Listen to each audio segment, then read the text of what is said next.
Servus und willkommen zu dem wohl spannendsten Fold-Unboxing, zumindest bis zum Stand Juli 2026.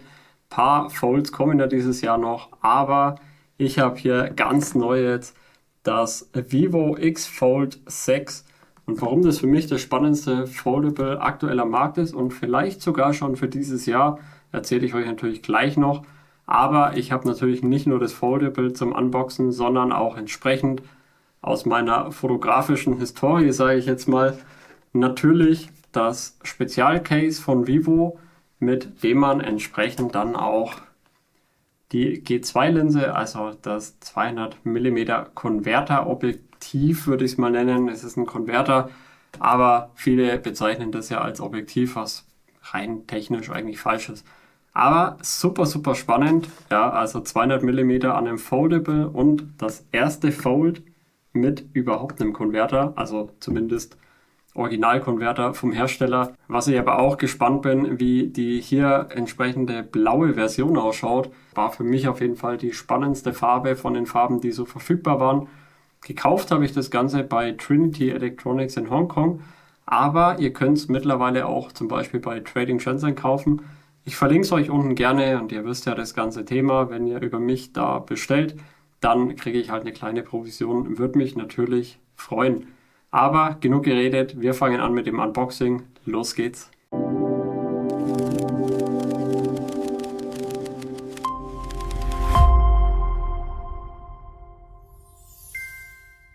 Kurz vorweg, warum habe ich mich denn fürs Vivo X Fold 6 überhaupt entschieden? Ich meine, es gibt ja doch etliche super interessante, spannende Folds momentan auf dem Markt oder die kommen. Ja, zum Beispiel à la Motorola Razr Fold oder auch eben das neue Honor Magic V6, was an sich alles spannend ist, aber mich hat hier wirklich gereizt 7000 mAh Akku und gerade die Kamera war für mich halt wirklich der Hauptgrund und wo ich dann auch gesehen habe, ja, dass hier ein Telekonverter eben mit 200 mm machbar ist, habe ich mir gedacht, Mensch, das Teil hat ja quasi natürlich mit dem Telekonverter eine Art Range wie das Oppo Find X9 Ultra, was ich ja schon ultra genial fand. Natürlich, da brauche ich nichts mitschleppen.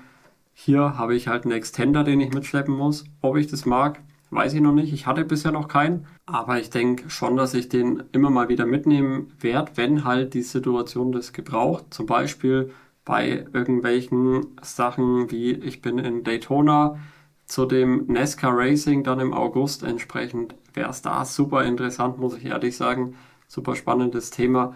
Oder auch Konzerte zum Beispiel. Da habe ich auch schon von Ben Sketches Reviews einige Videos gesehen, die ohne und mit waren und eben auch im Vergleich mit dem Oppo Find X9 Ultra. Und da macht wirklich der Telekonverter echt ein gutes Bild für ein Foldable. Ja. Also das muss man immer natürlich im Hinterkopf behalten. Wollt ihr ein Smartphone mit der besten Kamera, holt euch ein Vivo X300 Ultra, holt euch ein Xiaomi 17 Ultra, 15 Ultra, je nachdem. Da könnt ihr mal in mein Review reinschauen, was ihr da denkt. Oder halt eben Oppo Find X9 Ultra, ganz klar.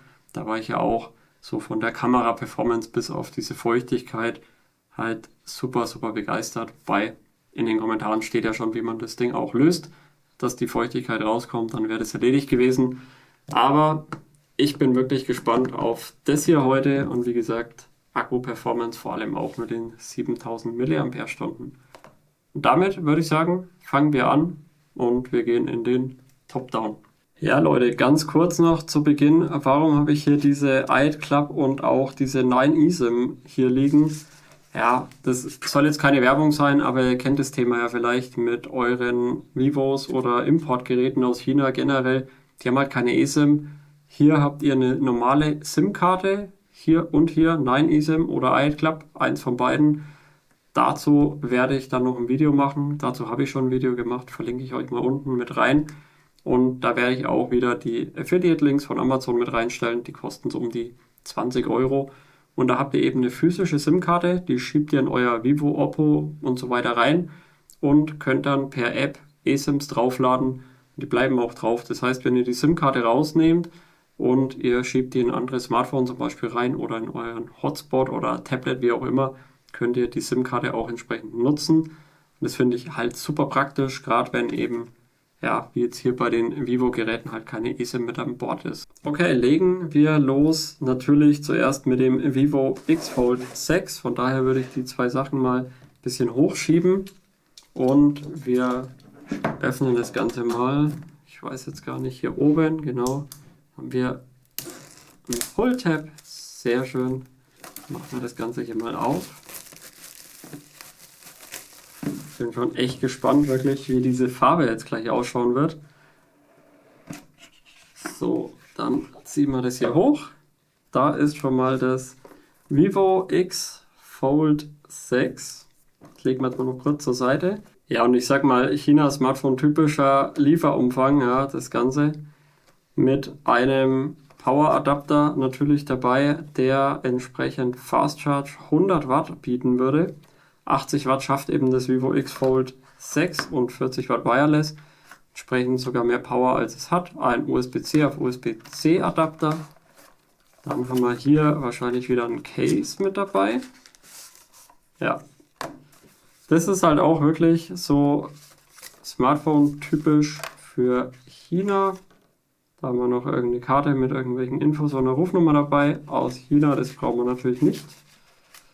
Den Poco-Pin für die SIM-Karte und ja, amerikanische Hersteller und auch Hersteller wie Samsung etc. sollten sich eine Scheibe abschneiden. Ihr habt hier wieder eine Hülle dabei, ein Case, so schaut das Ganze aus und ist wieder mit dieser Flap, mag ich ja tatsächlich nicht so, weil das immer so ein bisschen, wenn feiner Staub und so ist, vorne beim Aufhalten Kratzerchen in das Glas vom Frontdisplay reinmachen kann oder eben auch in die Folie, wenn man eine drauf hat. Ja, wird sich zeigen, wie es ist. Ich lasse es mal hier liegen. Das testen wir auf jeden Fall mal aus. Dann wir das hier mal auf die Seite und dann schauen wir uns hier mal das Smartphone an sich an. Ich gucke mal, ob ich es so gleich rausleiten kann oder ob ich es aufmachen muss. Ja, funktioniert.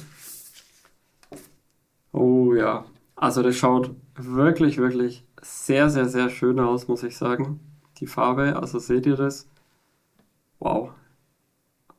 So auch so dieser Schimmer, die Reflexion. Richtig, richtig cool.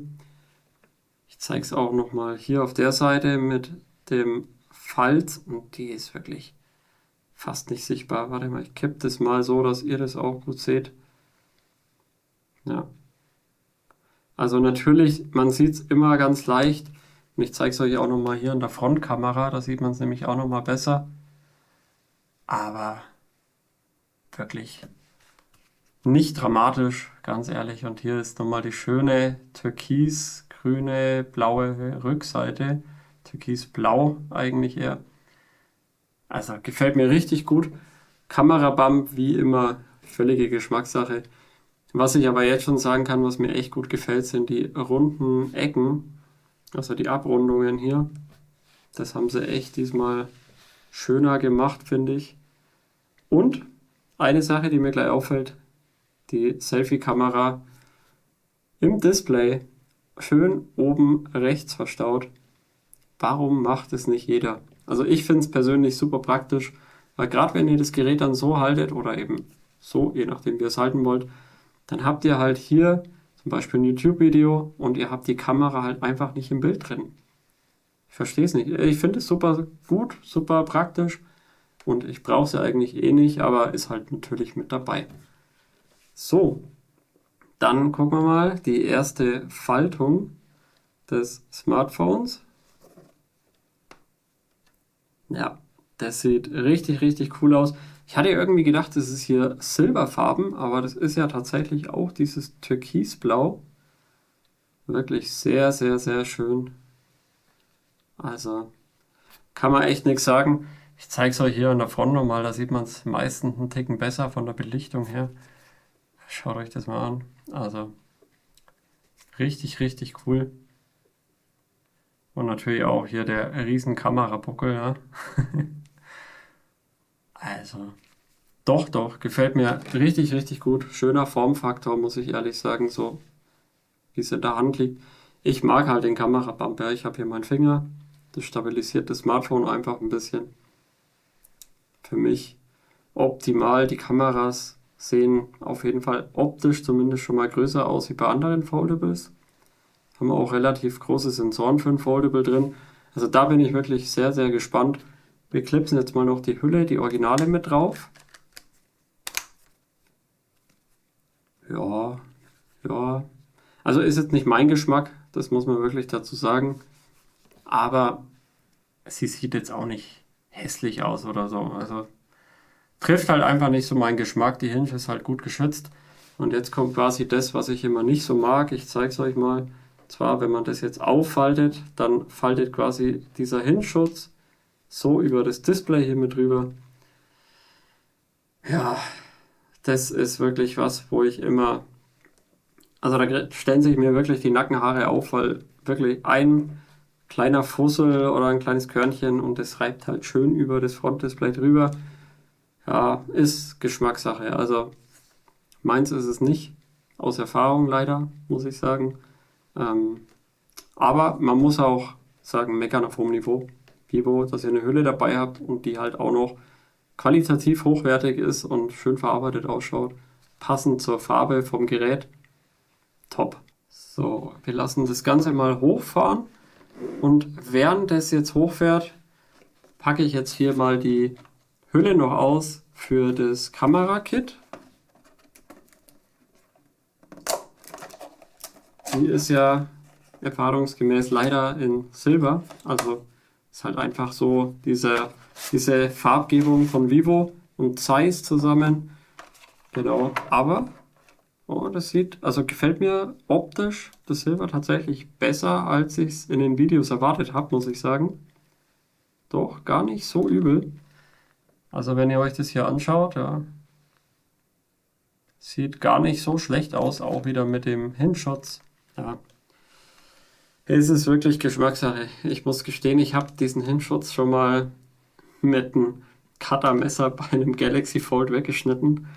Ob ich es hier mache, ich glaube es ehrlich gesagt nicht. Ich lasse es einfach, aber ja. Dann packen wir mal die Hülle da drauf. Das Smartphone ist übrigens gerade fertig hochgefahren. So schaut das Ganze dann im Vollbild aus. Und so am Frontscreen. Ach ja, und für alle, die sich jetzt fragen, geht das Teil denn auch auf Deutsch? Ja, natürlich. Also ihr habt da alle möglichen Sprachen mit dabei und entsprechend habt ihr hier oben auch Deutsch. Wenn ihr das umstellt, dann ist es ganz normales Deutsch. Ihr geht die ganzen Punkte durch, die ihr dann beim Einrichtungsassistenten durchgehen müsst halt und entsprechend habt ihr da auch ein deutsches System. Das war übrigens auch beim Vivo X200 Ultra schon extrem gut bei Origin OS. Entsprechend habt ihr da auch eigentlich keine Nachteile. Die ganzen Vor- und Nachteile vom Vivo X Fold 6 werde ich aber auch in meinem 1- bis 2-wöchigen Review, also dem Ersteindruck sozusagen nach 1 bis 2 Wochen, wieder entsprechend mit einbauen. Das heißt, ein Abo dalassen lohnt sich auf jeden Fall. Ich muss sagen, diese abgerundeten Ecken, die sind schon extrem, aber der Formfaktor gefällt mir. Also ich bin halt jetzt mein Galaxy Trifold gewohnt, ja, das ist nochmal eine andere Hausnummer. Aber doch der Formfaktor, ich finde ihn wirklich gut.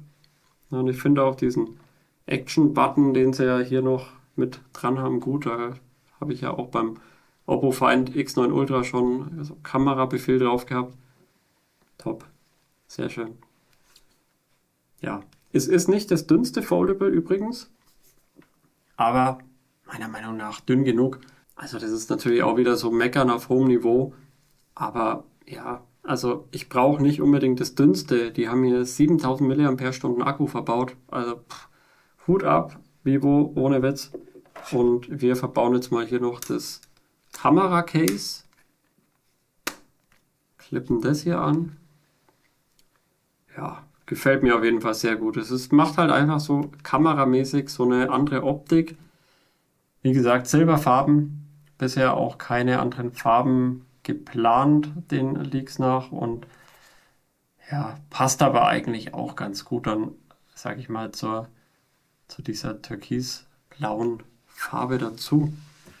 So, dann haben wir natürlich hier noch ja, den Adapterring, wo wir entsprechend dann unser 200 mm Telekonverter-Modul drauf machen können.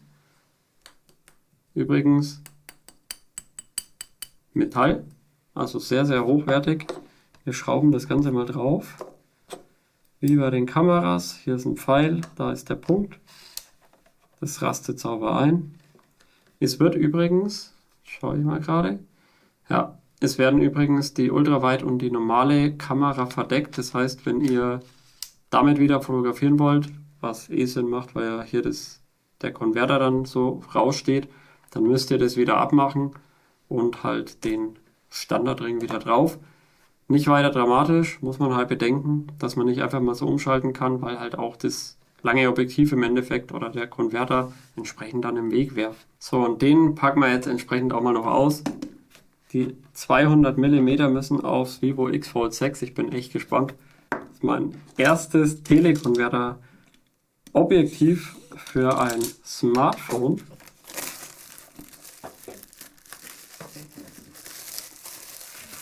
So.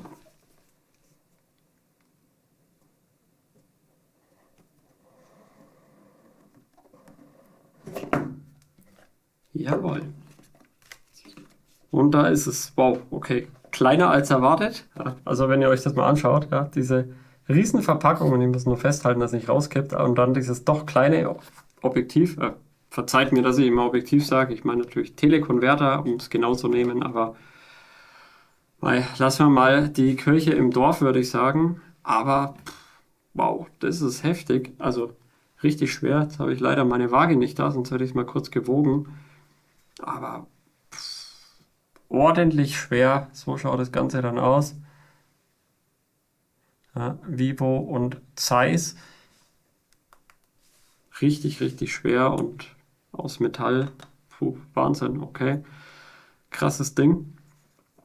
Wir schauen dann mal, dann schrauben wir das hier mal auf beim Gewinde und machen das zum allerersten Mal drauf.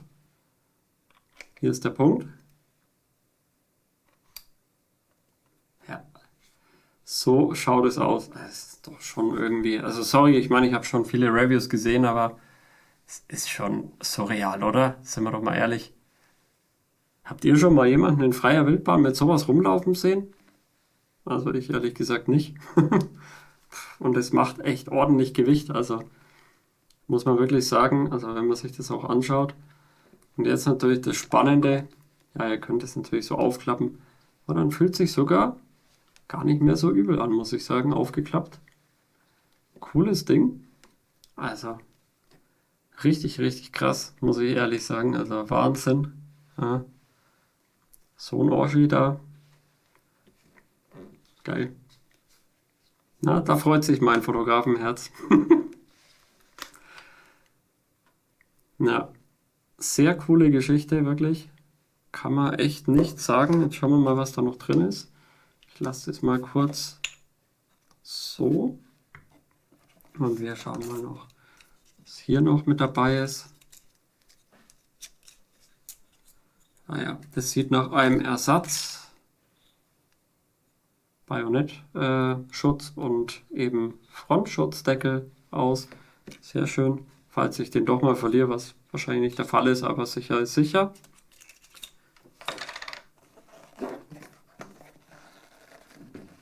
Und sonst ist nichts mehr dabei. Also kein, wie bei dem großen Vivo-Kit, kein Halter mehr für AK Swiss oder irgendwie ein Stativ. Ist nicht weiter dramatisch. Das hätte ich jetzt wahrscheinlich eh nicht genutzt. Ich werde es so aufs Stativ dann schnallen. Entsprechend ist das jetzt nicht so das Thema. Aber das Gewicht ist schon ordentlich. Also Wahnsinn, wenn wir das da nochmal drauf machen. Das ist schon wirklich, wirklich happig. Ja. Nicht ganz ohne. Nicht ganz ohne, aber es fasziniert mich irgendwie trotzdem, dass es mittlerweile sowas halt gibt. Da steht es auch nochmal genau drauf, 2,35-fach Telefoto. Also, wie gesagt, ein Konverter, kein reines Objektiv. Es hat ja auch kein Gewinde für irgendwie manuellen Fokus oder so. Es ist wirklich einfach nur ein Telekonverter mit 2,35-fach, der eben auf die Dreifachlinse der Smartphone-Kamera geschnallt wird. und entsprechend das ganze Bild halt vergrößert auf 200 Millimeter. Coole Geschichte. Ja, und bevor ich mich jetzt hier fusselig rede, werde ich jetzt erstmal tatsächlich den Einrichtungsleitfaden einfach mal durchklicken, in die Kamera-App reingehen, das Ganze mal schnell testen und ein, zwei Bilder schon mal machen, bevor ich es dann wirklich nochmal zurücksetze und entsprechend komplett vernünftig einrichte. Ich bin jetzt leider ein bisschen zu gehypt davon, von dem ganzen Teil, wenn man das so in der Hand hält. Schon irgendwie verrückt. Und ja, ich würde sagen, wenn ihr Fragen habt, wenn ihr irgendwas Spezielles sehen wollt dazu zum Vivo X Fold 6 oder irgendeinen speziellen Test mit der Kamera, mit dem System, irgendwas vielleicht auch zu den SIM-Karten, die eSIMs interpolieren wissen wollt, lasst mich wissen, schreibt es in die Kommentare. Lasst auf jeden Fall ein Like da, wenn es euch gefallen hat. Es hilft halt meinem Kanal enorm. Und ja, ein Abo sowieso, wenn ihr es noch nicht habt, das braucht ihr unbedingt. Wir sehen uns beim nächsten Video. Bis dahin, ciao.